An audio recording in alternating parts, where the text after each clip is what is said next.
আদিবাসীরা কুর্মীদের যে শিডিউল আদিবাসীরা আছে তারা কুর্মীদের আদিবাসী তালিকা উঠানি একটা বিরোধ করছে, সেই বিরোধিতার জায়গা থেকে আপনি কুর্মীদের হয়ে লড়ছেন, এর প্রাসঙ্গিকতা কতটুকু বা কি কারণটা? একটা কথা যে কুর্মীদের যে ন্যায্য দাবি, যেটা আসল দাবি হচ্ছে, সেটাকে যে নতুন করে দাবি উঠানো হচ্ছে না। আমি যেটা ইতিহাসকার, আমি যে হিস্ট্রি জানি, ব্যাকগ্রাউন্ড জানি, যখন এই সিমলা নোটিফিকেশন নম্বর 550, নোটিফিকেশন নম্বর 550, সিমলা নোটিফিকেশন 1913 সালে প্রথম সিমলাতে নোটিফিকেশন হয় গভর্নমেন্ট অফ ইন্ডিয়া, তখন ব্রিটিশ শাসনের কালে। তখন যে অ্যাবরিজিনাল লিস্টটা ছিল, তখন 13টা জাতিকে অ্যাবরিজিনাল বলা হয়েছে। সেই অ্যাবরিজিনাল মধ্যে 13টার মধ্যে কুর্মী ছিল, সাঁওতাল ছিল, মুন্ডা ছিল, উরাও ছিল, তারপরে তাঁতি ছিল, তেলি ছিল।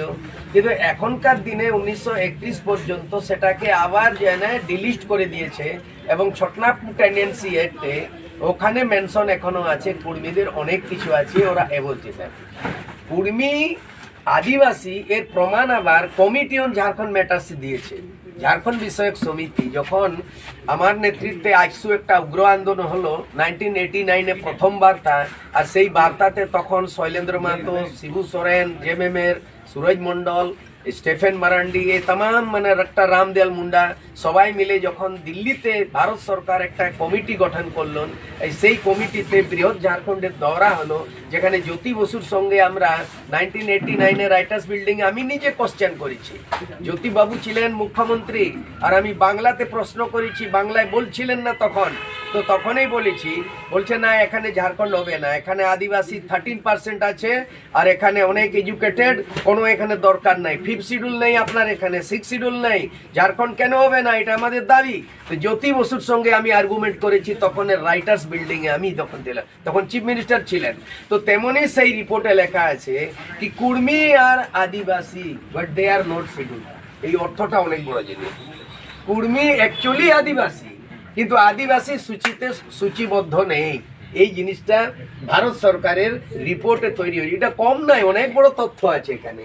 স্টেট গভর্নমেন্ট রিকমেন্ড করুক না করুক, হ্যাঁ, ওয়েস্ট বেঙ্গল সরকার যাই রিকমেন্ড করুক, ঝাড়খণ্ড সরকার যাই, উড়িষ্যায় যাই করুক, কিন্তু ভারত সরকারের যে কমিটি অন ঝাড়খণ্ড ম্যাটার্সে মেনশন করা আছে কি কুর্মী আর আদিবাসী, originally Kurmi are Adivasi like Santal or Munda, but at present the Kurmi are not scheduled, include in schedule list. এই দাবিটাই আপনারা করছেন। আমি 100% সূর্য সিং বেসরা কুর্মীকে এসটি করার আমি দাবিটাকে 100% আমি সমর্থন করছি।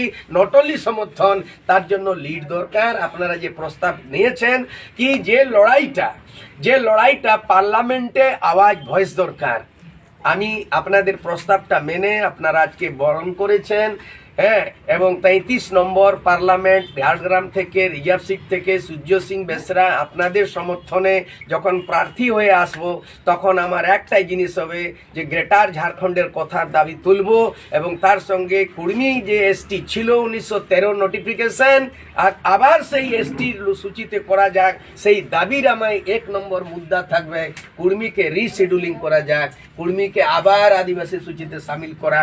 আমি বেবাক যেমন ধনুষ থেকে তীর ছুটে যায় আমার বাণী, আমার বক্তব্য, কোনো ভয় নাই, কোনো ডর নাই, আমার বেবাক।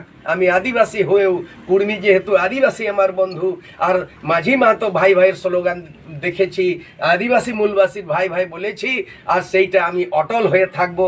কুর্মীর ল্যাঙ্গুয়েজকে 8 শিডিউল করাবার দাবি পার্লামেন্টে সওয়াল উঠাবো, আর ওই পার্লামেন্টে জবাব দিতে হবে। আর এখানে সারনা ধর্ম যে প্রকৃতি পূজক আমরা আদিবাসী মূলবাসী, সেটাও আজ পর্যন্ত হয় নাই। সেই জন্য 2024-এর পার্লামেন্টে এমন একটা ভয়েস, এমন একটা ব্যক্তিত্ব, এমন একটা নেতৃত্ব যেটাকে নিজের মাতৃভাষায় বলবো, আর যেখানে নিজের মানে ফান্ডামেন্টাল রাইটের কথা সূর্য সিং বেসরার যে বিধানসভাতে ছিল, লালু প্রসাদ বলেছিল মেরে লাশ পর ঝাড়খণ্ড বনেগা, 1 বছর 5 মাসের মধ্যে আমি বিহার বিধানসভা ত্যাগ দিব। এইবারে ত্যাগ দিব না, এইবারে আমি তার উত্তর পাবো, প্রশ্ন তুলবো কি কুর্মী যখন এসটি ছিল এখন এসটি, যখন তামড়িয়া জাতি যদি যারা পিছিড়ি বর্গ তামড়িয়া অর্জুন মুন্ডা নিজের কমিউনিটি সমাজকে যদি এসটি করতে পারে, একটা সেন্ট্রালের মিনিস্টার কোনো জাতির হতে পারে না, কোনো পার্টির হতে পারে না, সে সেন্ট্রাল মিনিস্টার যদি সে তামড়িয়াকে এসটি করতে পারে যেটা ব্যাকওয়ার্ড ছিল, কিন্তু যারা কুর্মী মানে সব দিন থেকে ইতিহাসের দিন থেকে 1913 প্রথম নোটিফিকেশন বাই ব্রিটিশ গভর্নমেন্ট, আর তখন থেকে সেই ডকুমেন্টস রয়েছে, ভারত সরকার 89-এ স্বীকার করেছে কি কুর্মী আদিবাসী, রিয়েলি আদিবাসী, সেটা মান্যতা কেন দিল না অর্জুন মুন্ডা? তার তখন হতে পারে সেন্ট্রালের মিনিস্টার হতে পারে না 2024-এ, যেই সরকার হোক, আমার যেটা দরকার সেন্ট্রালে যারাই হোক সরকার, কিন্তু কুর্মীকে আদিবাসী দরকার। এই সূর্য সিং বেসরা বল। আচ্ছা বেসরা বাবু, আপনি জিতার ব্যাপারে কতটা আশাবাদী আছেন?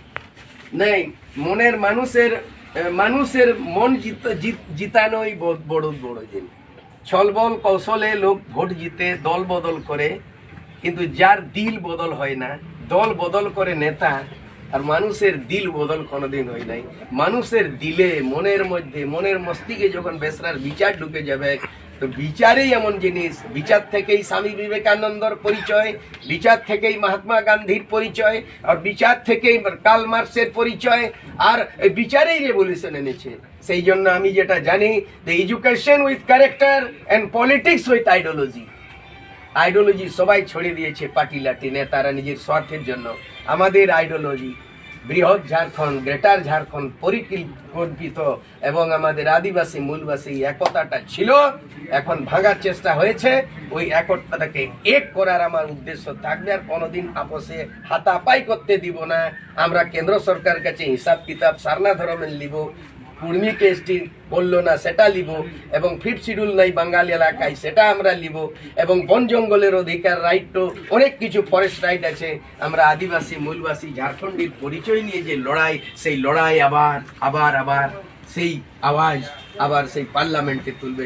আপনাদের লড়াই, এই যে কুর্মীর আন্দোলন দেশব্যাপী চলছে, বিহার, বাঙ্গাল, উড়িষ্যা, ঝাড়খণ্ড, এই আওয়াজটাকে একটা প্রতিনিধি হিসাবে পার্লামেন্টে একটা আওয়াজ হয়ে আমার পরিচয় দিব ওখানে, আর ওই আওয়াজ হবে কুর্মীকে আজ নাই তো কাল এসটি করতেই হবে। বাস এইটাই আমার বচন।